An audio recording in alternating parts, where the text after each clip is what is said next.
आइए अब हम संध्या के इस पवित्र और पावन बेला में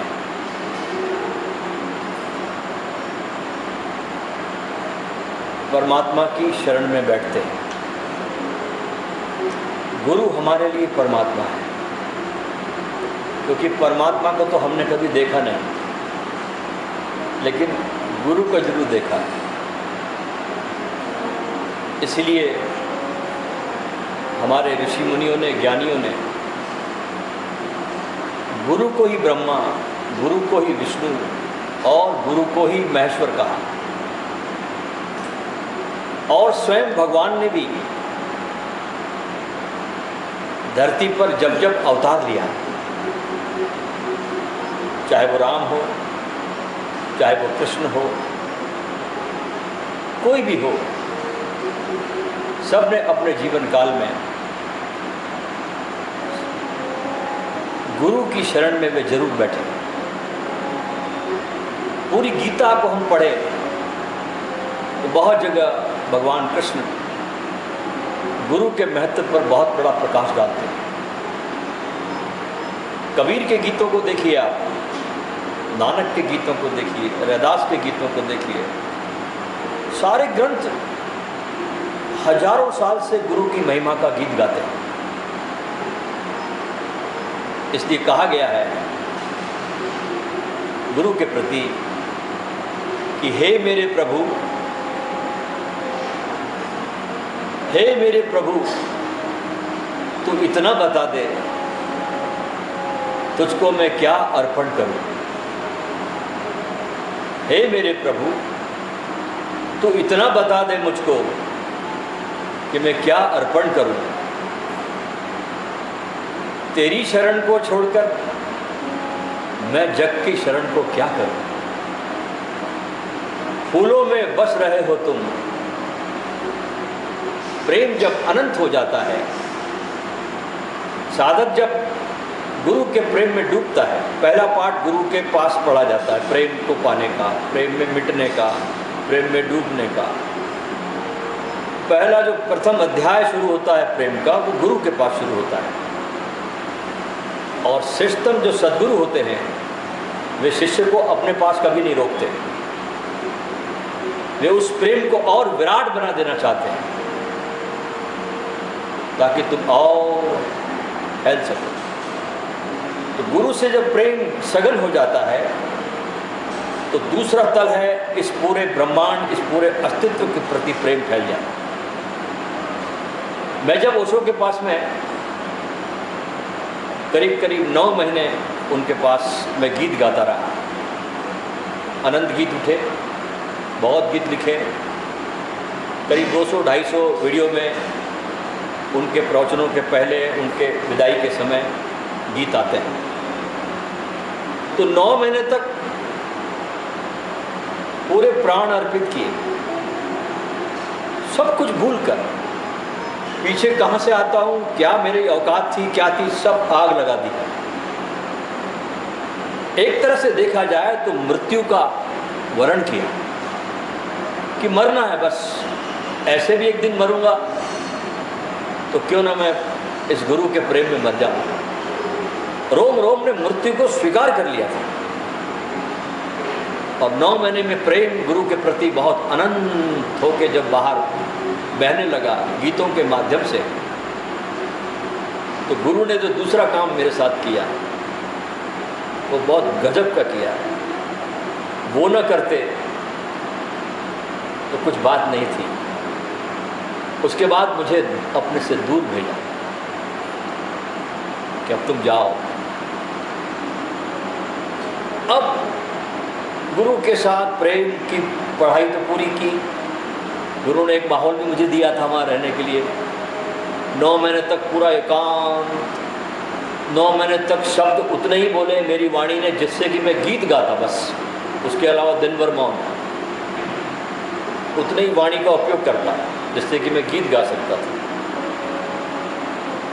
तो जब कहा कि अब तुम जाओ, तुम्हारा काम पूरा हुआ, तो मैं जंगल में चला गया दोस्तों। वहाँ से लौटा मैं और कहीं ऐसे वीराने की तलाश की मैंने जहाँ मेरे अलावा दूसरा कोई भी ना हो। तो मैं जंगल में चला गया पचमढ़ी की पहाड़ियों के पास। वहाँ बस एक चौकीदार था जो मेरा खाना बनाता था और एक बस मैं था, और उसके आसपास मीलों तक जंगल फैला हुआ था। कभी कभी दिन में भी वहाँ जानवर दिखते थे, कभी रात में आवाज़ें आती थी जानवरों को। ऐसे घने जंगल में चला गया और 3 महीने तक वहाँ पर रहा। और वहाँ पर जो फिर प्रेम का जो दूसरा चरण था जिसमें बात हो रही कि फूलों में बस रहे हो तुम, कलियों में खेल रहे हो तुम,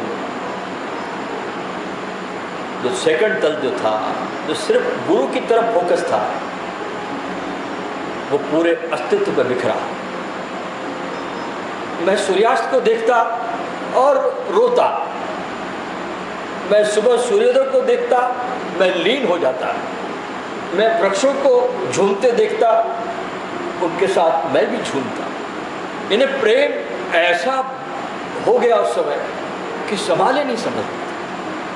कोई मिलता नहीं था उस जंगल में बांटने को, तो मैं वृक्षों को गले लगा लेता, मैं किसी गाय के पास जाके खड़ा हो जाता। ऐसा गुरु ने कमाल किया। जो पास में रह के काम नहीं किया वो दूर भेज कर काम किया। इतना प्रेम को बिखरा दिया पूरे अस्तित्व पर। तो कह रहे फूलों में बस रहे हो तुम, कलियों में खेल रहे हो तुम, मेरे तो मन में तुम ही तुम। मंदिर जाकर अब मैं क्या करूं, अब मैं क्या करूंगा मंदिरों में, मस्जिदों में, गुरुद्वारों में जाकर के, क्योंकि तो जगत पूरा मंदिर हो गया।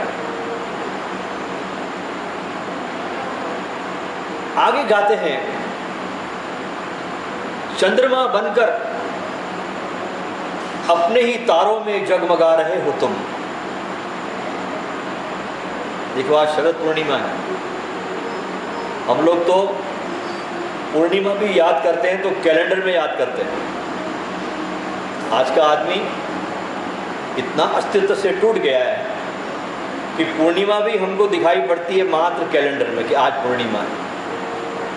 अस्तित्व से हमारे नाते टूट गए और साधना ध्यान है इस परम अस्तित्व से अपने को जोड़ना और जोड़ते जोड़ते लीन कर देना, मिटा देना। अपने को बचाना नहीं, बचता भी नहीं, बचाने की तो बात दूर हो गई। जहाँ आप इस अस्तित्व को प्रेम करने लगते हो, इस विराट तत्व को, आप बचते ही नहीं, बस वो ही बचता है। चंद्रमा बनकर आप ही तारों में जगमगा रहे, इसलिए तेरी छवि के सामने दीपक जलाकर मैं क्या करूं। नानक कहते थे ना, इस परम प्यारे की आरती में झिंगुर भी गा रहा है। रात को देव कहता है झिंगुर गाते हैं, कभी सुनो झिंगुरों की आरती आप। एक से एक सुर छिड़ते हैं, एक से एक ताल मिलाते हैं वो लोग। एक वो उधर से सवाल करता है, इधर जवाब आते हैं झिंगुरों के। कभी सुनिए आप अस्तित्व को, फूलों की सुगंध को देखिए। हम क्या परमात्मा के लिए अगरबत्ती जलाएंगे, उसने इंतजाम अपना पहले ही करके रखा है। फूलों से खुशबू उड़ती है, रात तारों से आकाश भर जाता है, चांद से आकाश उजाले से भर जाता है। रामकृष्ण परमहंस बहुत सुंदर एक बात कहते थे। वे कहते थे कि हमारा जो मन है वो एक हाथी की तरह है। कितना भी नहलाओ, कितना भी धुलाओ, फिर सूंड से धूल फेंककर हाथी अपने शरीर को गंदा करता है। ऐसे ही हम भी है। लाख सत्संग कर ले, लाख पढ़ ले, लाख ध्यान कर ले, गंदगी को खींचने में हम लोग माहिर हो गए, फिर धूल चढ़ जाती है। इसलिए बार बार जब तक आपके भीतर वो प्रेम की चिंगारी नहीं आती और आपका बारूद भभकता नहीं, तब तक आपको सत्संग की जरूरत है। और एक बार वो बारूद में आग लग जाए,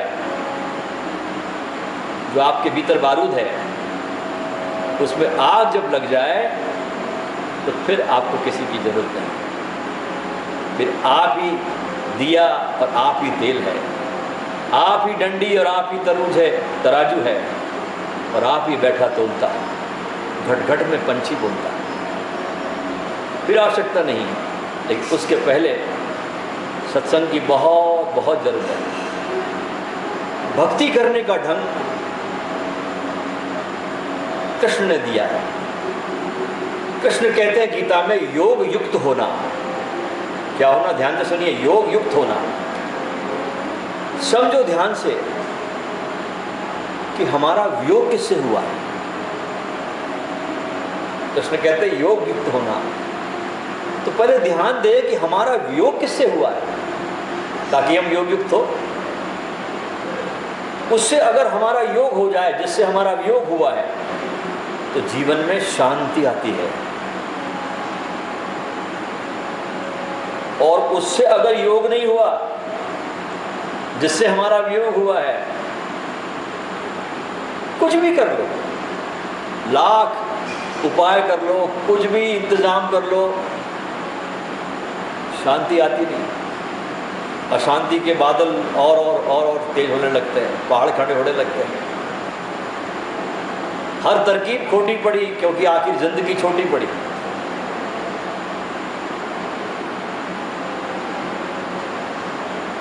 जिससे हम बिछड़े हैं, हम जीवन में देखें तो सभी प्रयास करते हैं। हमारे कमाने का उद्देश्य है कि हम शांति से जिए, सुखी होकर जिए। हम सब प्रयास करते हैं, लेकिन क्या हमारे प्रयास में हम सफल हो पाते हैं? नहीं। और जब तक हमारे अंदर समझ आती है जीवन की, तब तक बहुत देर हो चुकी होती है। वो कहते हैं ना, किसी शायर ने बहुत सुंदर कहा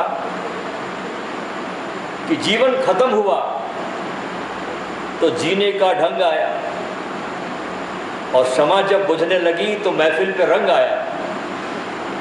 मन की मशीनरी ने तब ठीक से काम करना शुरू किया, जब तन के हर पुर्जे पर जंग आया। तब तक बहुत देर हो चुकी होती है। बुद्धिमान वो जो समय रहता है, जब आपके भीतर परम ऊर्जा का प्रवाह है, उस ऊर्जा का उचित उपयोग करके अपने जीवन में परम शांति और आनंद के फूल खिलाए। और सिवाय परमात्मा से मिल जाने के कहीं भी आनंद नहीं मिलता। ये कसौटी है, क्योंकि हमारी आत्मा जो भीतर सत्ता है हमारी चेतनता की, वो उससे आई है, उसका हिस्सा है। तो जब तक इस दुल्हन को उस पति से नहीं मिलाओगे आप, जहाँ से बिछड़ के आई है, तो कैसे चैन से बैठने देगी आप? तो आपको उससे उसका मिलन कराना है। कृष्ण की भाषा जो है वो बड़ी गजब की है। कहते योग युक्त होना, यानी साधना में पूरी तरह से मिट जाना और उससे जुड़ जाना और स्वयं में स्थित हो जाना। और सारी की सारी जितनी भी ध्यान प्रक्रियाएं हैं, चाहे कोई भी प्रक्रिया हो, बुद्ध की हो, योग की हो, सूफियों की हो, सारी पद्धतियां हमें स्वयं में लाने का काम करती है। अगर कोई विधि है जो आपको बाहर ले जा रही है, समझना वो विधि नहीं है, वो कुछ और खेल है आपका। विधियां आपको अपने अंदर लाती है। और परमात्मा से जब व्यक्ति जुड़ जाता है तो उसके जीवन में बहुत क्रांतिकारी परिवर्तन आता है, बहुत बड़ा। एकदम बदल जाता है आदमी, सौंदर्यपूर्ण हो जाता है, खूबसूरत हो जाता है, तनाव रहित हो जाता है, जीवन को बहुत हल्के से लेता है, फूल की तरह। वेदों में एक बड़ी प्यारी प्रार्थना आती है। हमारे जो वेद है, इस पे बड़ी प्यारी प्रार्थना आती है। देखिए मित्रों, वेदों में बहुत बीच में लोगों ने, जब अंग्रेजों का, मुगलों का शासन यहाँ पर आया, आपको एक बात बता दूं मैं,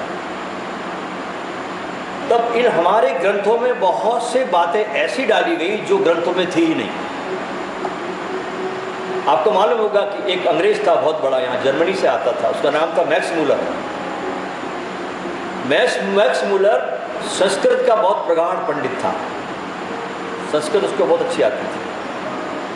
अभी भी भारत में उसके 2 सेंटर चलते हैं, पूना में, एक दिल्ली में, जहाँ जर्मन भाषा सिखाई जाती है। मैक्स मूलर ये आदमी संस्कृत को बहुत जानता था। चूँकि हमारे शास्त्र बहुत ऊंचाई पर थे, तो कैसे इन शास्त्रों को हम इनकी ही नज़रों में नीचे गिरा दें जो पढ़ते हैं। तो बहुत सी बातें ऐसी हमारे शास्त्रों में, उस समय चूँकि गुलाम थे हम, कुछ कर नहीं सकते थे, तो वो बातें उसमें डाली गई।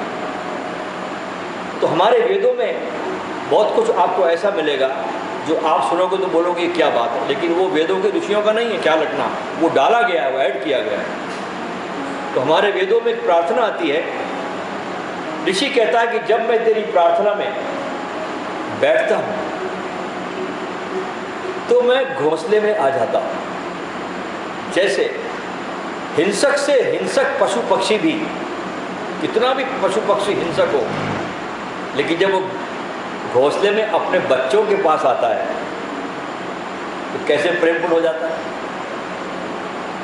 बड़े से बड़ा हिंसक पशु पक्षी भी जब आता है अपने घोंसले में अपने बच्चों के पास में, तो प्रेमपूर्ण हो जाता है, प्रेम से भर जाता है। ऐसे ही परमात्मा के पास व्यक्ति भी प्रेमपूर्ण हो जाता है।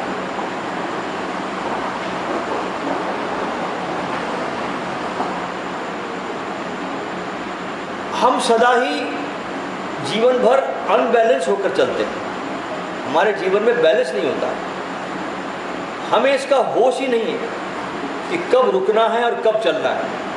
हम जिंदगी भर दौड़ते दौड़ते रहते हैं, कभी रुकते नहीं। चलना भी जरूरी है, दौड़ना भी जरूरी है, और रुकना भी जरूरी है। किन किन परिस्थितियों में क्या निर्णय लेना है, ये भी हमें इसका ज्ञान नहीं। हमारे पुराने युगों में बड़े बड़े महाराजाओं के पास उनके सद्गुरु होते थे, जो उन्हें विकट परिस्थितियों में, संकट की घड़ियों में उनका मार्ग प्रशस्त करते थे। अगर देखा जाए जीवन में दोस्तों, जितनी ज़्यादा गति होती है उतना ज़्यादा होश रखना पड़ता है। बैलगाड़ी वाले को इतना खतरा नहीं है, लेकिन बड़े वाहनों के लिए बहुत जरा सी बेहोशी और बहुत बड़ा खतरा हो जाता है। अमेरिका में एक बहुत बड़े साइंटिस्ट हुए जिन्हें दुनिया मुनरो के नाम से जानती है। ये बड़ा साइंटिस्ट हुआ अमेरिका में। उन्होंने स्पेस में एक यान छोड़ा, लेकिन वो यान गुम हो गया। आपको मालूम है, यान गुम हो जाता तो उसका पता नहीं चलता, कि कोई खबर नहीं पड़ती कहाँ चला गया। धरती से कांटेक्ट खत्म हो गया, वो गया, क्योंकि इतना विराट है ये आकाश। और कहा जाता है कि ये तो एक आकाश देख रहे हैं, ऐसे 7 आकाश इसके पार और भी है। इतना बड़ा स्पेस है ये। इसी स्पेस में सब घूम रहे हैं, ये चांद, सितारे। धरती जैसे हमारा एक धूल का कण कैसा होता, उतना बड़ा ग्रह है। सूरज को मान ले कि संतरा, लेकिन इससे बड़े बड़े ग्रह हैं हमारे पूरे ब्रह्मांड में।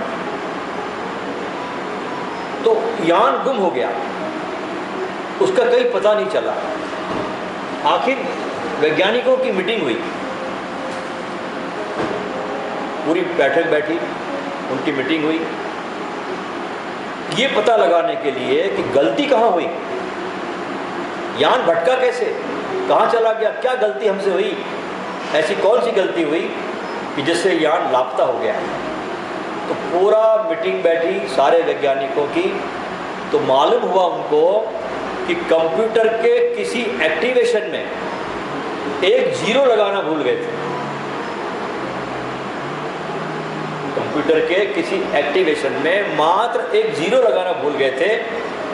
इतनी छोटी सी गलती और इतने भयंकर परिणाम लाती है। इसी प्रकार हमारे जीवन की गलतियां छोटी छोटी, एक जीरो नहीं लगाया तो इतनी बड़ा हादसा हो गया। हमारे जीवन की गलतियां धीरे धीरे हमारे लिए दुखों का पहाड़ बन जाती हैं, छोटी छोटी गलतियां। इसलिए समय रहते साधक ने ध्यान में डूबना चाहिए, अपने जीवन को विकसित करना चाहिए और 24 घंटे में कम से कम, जैसे 2 समय भोजन करते हैं ऐसे 2 समय ध्यान करना चाहिए। एक सुबह, मजे की बात है कि हम खाना खाने में तो बहुत होशियार हैं, लेकिन ध्यान करने में होशियार नहीं है। हम जैसे लोगों को देख के तुलसीदास कहते हैं कि राम नाम में आलसी और भोजन में होशियार, तुलसी ऐसे जीव को बार बार धिक्कार। कि मनुष्य का रूप धारण किया है, सिर्फ खाना ही खाते रहता है जानवर की तरह और राम का चिंतन नहीं करता।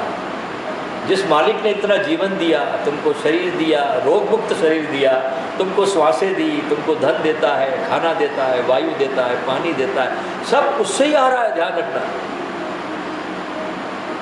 आसमान से कोई चीज नहीं टपक रही, सब धरती दे रही तुम्हारे को, सारा धरती से आ रहा है।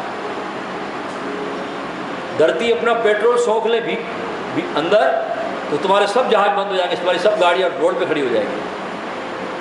सब धरती से आ रहा है, सब परमात्मा तुमको दिए जा रहा है। एक दाना डालते हैं धरती पर, भुट्टा बन जाता है। चमत्कार देखते हो आप। इसलिए परमात्मा के प्रति बहुत धन्यवाद से भरना है, अपने जीवन के प्रति बहुत अहोभाव से भरना है, रोम रोम से उसके प्रति बहुत प्रेम से भर जाना है। और जितना हम उसके प्रति प्रेम से भरते हैं परमात्मा के प्रति, वैसे वैसे परमात्मा के चरण हमारी तरफ चलने शुरू हो जाते हैं। क्योंकि प्रेम संवेदनशीलता है।